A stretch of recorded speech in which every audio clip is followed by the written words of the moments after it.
కవిత పాత్ర ఈ లిక్కర్ స్కామ్లో ఏ రకంగా ఉంది, ఎలా ఉంది, అరెస్ట్ చేయడానికి ప్రధానమైన కారణం ఏంటి అనేది చూస్తే yes 100 crores was her involvement అని వాళ్ళ అభియోగం.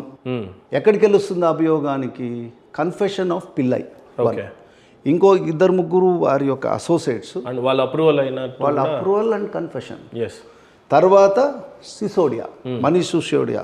ఓకే. ఇప్పుడు కవిత గారిని తీసుకోబడి వాళ్ళు ఎందుకు అరెస్ట్ చేశారు? అరెస్ట్ చేసినప్పుడు ఇప్పుడు కేజ్రీవాల్ని వాళ్ళని అందరినీ ఫేస్ టు ఫేస్ పెడతారు. ఓకే. సో కాబట్టి వారి ఇన్వాల్వ్మెంట్ ఎక్కడ వస్తుందంటే ఈ డబ్బు ఇంత వచ్చింది, వీరి లాబీకి వెళ్ళింది, వీరు హ్యాండిల్ చేశారు అనేది అభియోగం.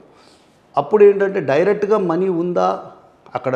100 crores అన్అకౌంటెడ్ మనీయా, అకౌంటెడ్ మనీయా, ఈయన హోటల్ దొరికిందా, లేకపోతే ఎక్కడైనా ఆ మనీని స్టాష్ చేశారా? Is the investigation. ఇక్కడ అందరూ కూడా కన్ఫ్యూజ్ అయ్యేది ఒక పెద్ద విషయం ఉంది. అరెస్ట్ చేయడానికి విట్నెస్ లాగా పిలిచి తర్వాత అరెస్ట్ చేయొచ్చా అనేది క్వశ్చన్. ఎస్. కానీ if you see Vijay Chaudhary judgment, Supreme Court దాన్ని ఆల్రెడీ క్లారిఫై చేసింది.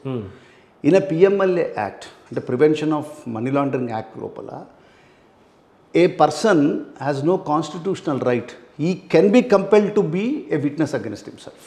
ఓకే. సో ఈడీ గ్రిల్ చేసి నిజాలని తీసుకునే హక్కు యాక్ట్ కల్పిస్తుంది. కాబట్టి అది మోడీకి కానీ లేకపోతే రేపొద్దున ఇంకే పార్టీ పవర్లోకి వచ్చినా వాళ్ళని అక్యూజ్ చేయడం లేదు. It is an act of a parliament. So approved అయితే సుప్రీంకోర్టు. కాబట్టి ఆమె విట్నెస్ లాగా పిలిచినారా, అక్యూజ్ లాగా పిలిచినారా అనేది నిన్నటి వరకు ఈ కేసులో ఉన్నది ఏంటి అని అంటే, ఒకటి కవిత గారిని సర్చ్ వారెంట్తో వచ్చి కొన్ని ఎంక్వైరీస్ ఇంట్లోనే చేస్తామని ఈడీ వచ్చింది. రెండోది, ఒకవేళ కవితను అరెస్ట్ చేయాల్సిన అవసరమే వస్తే ట్రాన్సిట్ నోటీస్ లేదు కాబట్టి కవితను అరెస్ట్ చేయడానికి వీలు లేదని కేటీఆర్ గారు వాదించారు. సో దీన్ని ఏ రకంగా చూడొచ్చు? అసలు what is transit notice? See, first of all, there are 2 dimensions.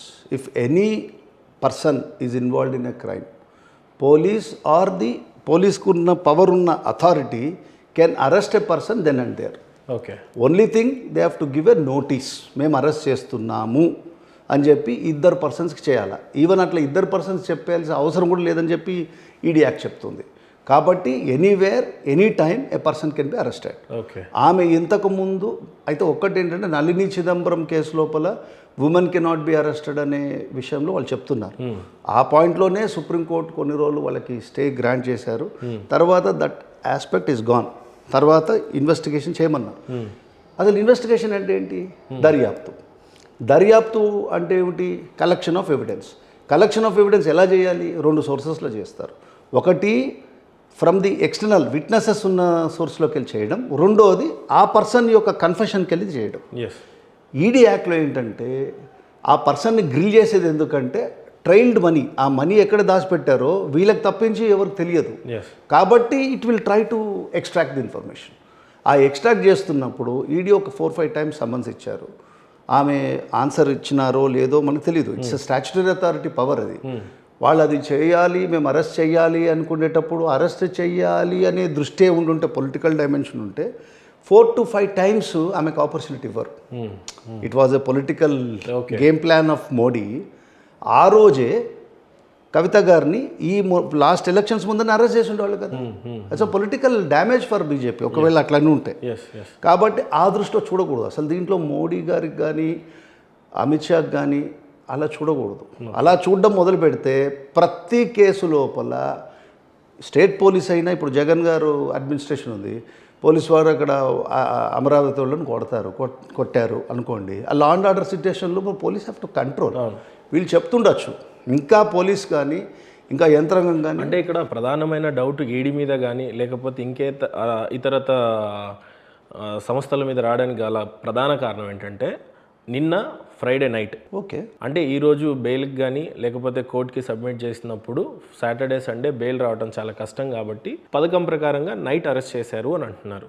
దీన్ని ఏ రకంగా చూడవచ్చు? Okay, any person constitutional right ఏంటంటే 167 ఆఫ్ సిఆర్పిసిలో ఆర్ 50 అరెస్ట్ అయినప్పుడు 57లో ఏంటంటే 24 hours లోపల from the time of arrest magistrate ముందర ప్రొడ్యూస్ చేయాలి. ఫ్రైడే అరెస్ట్ చేసినంత మాత్రాన సాటర్డే సండే ఉండాలని రూల్ ఏం లేదు. That is the prerogative of the arresting officer ఎప్పుడు అరెస్ట్ చేయాలనేది వాళ్ళు ఇంత క్యాల్కులేటెడ్గా టైం పెట్టుకొని అరెస్ట్ చేయాలి అనేది ఉండదు. వాళ్ళకి ఆ సిచ్యువేషన్ బట్టి అరెస్ట్ చేస్తారు. నిన్న టైం అనుకున్నారు వాళ్ళు, దే కేమ్, దే అరెస్ట్ అయినప్పుడు ఆమెను ప్రొడ్యూస్ చేశారు. Today I think she is remanded to judicial custody. ఒక పక్క హెల్త్ విషయం చూస్తే బీపీతో తను ఉన్నట్టుగా తెలుస్తా ఉంది. అయితే దీనివల్ల ఏమన్నా తనకి హాస్పిటల్కి తీసుకెళ్తారా, బెయిల్ ఇస్తారా, ఏ రకంగా ట్రీట్ చేసే అవకాశం ఉందంటారు? చంద్రబాబు నాయుడు గారు కూడా ఇదే సిచ్యువేషన్ వచ్చింది. లాస్ట్ టైం మొన్న అరెస్ట్ అయినప్పుడు అక్కడ ఏంటంటే జైల్ మాన్యువల్ ప్రకారము ఎవరైతే హాస్పిటల్లో ఉన్నారో jail doctor is the person who has to take care. కాబట్టి అంత ప్రివిలేజ్ ఇప్పుడు ఎక్సర్సైజ్ చేసే సిచ్యువేషన్ ఉండదు. BP is not a serious element unless it's result to అనే హార్ట్ అటాక్. అంత టెన్షన్కి న్యాచురల్గా అంత పెద్ద మీడియా అటెన్షన్ వచ్చినప్పుడు లేడీ కాబట్టి మనం కూడా సింపథెటిక్గా ఉండడం దట్ ఈస్ డిఫరెంట్. కానీ it may not be a cause. బీపీకి ట్యాబ్లెట్ వేసుకొని వాళ్ళు తగ్గించడం ప్రయత్నం చేస్తారు. కాబట్టి ఆ కాజు లోపల ఎవరు వీళ్ళని రిలీజ్ చేయాలి? Court has to release. Court అంత ఎక్స్ట్రీమ్ స్టెప్కి వెళ్ళి it may not grant the bail. ఇప్పుడు రేపు ఇవాళ ఉంది కదా, మండేకంతా they will ask for police కస్టడీకి అడుగుతారు. అడిగినప్పుడు again they will try to extract information. అది జరిగేంత వరకు as a matter of bail రాదు.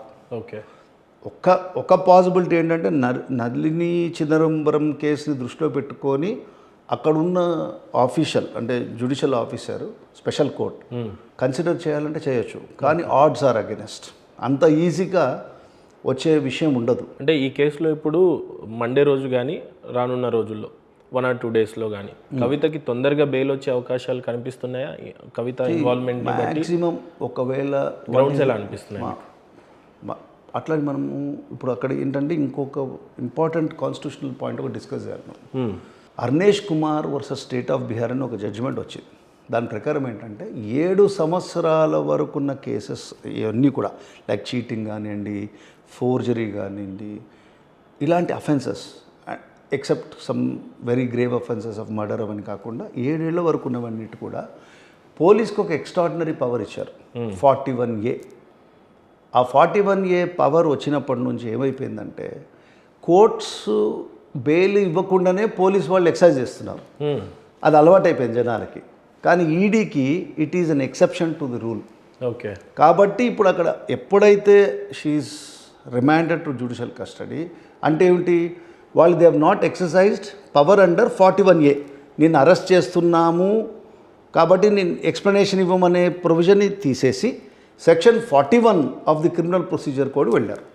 2 మళ్ళీ మనం section 4 of the criminal procedure కోడ్కి వెళ్ళాలి.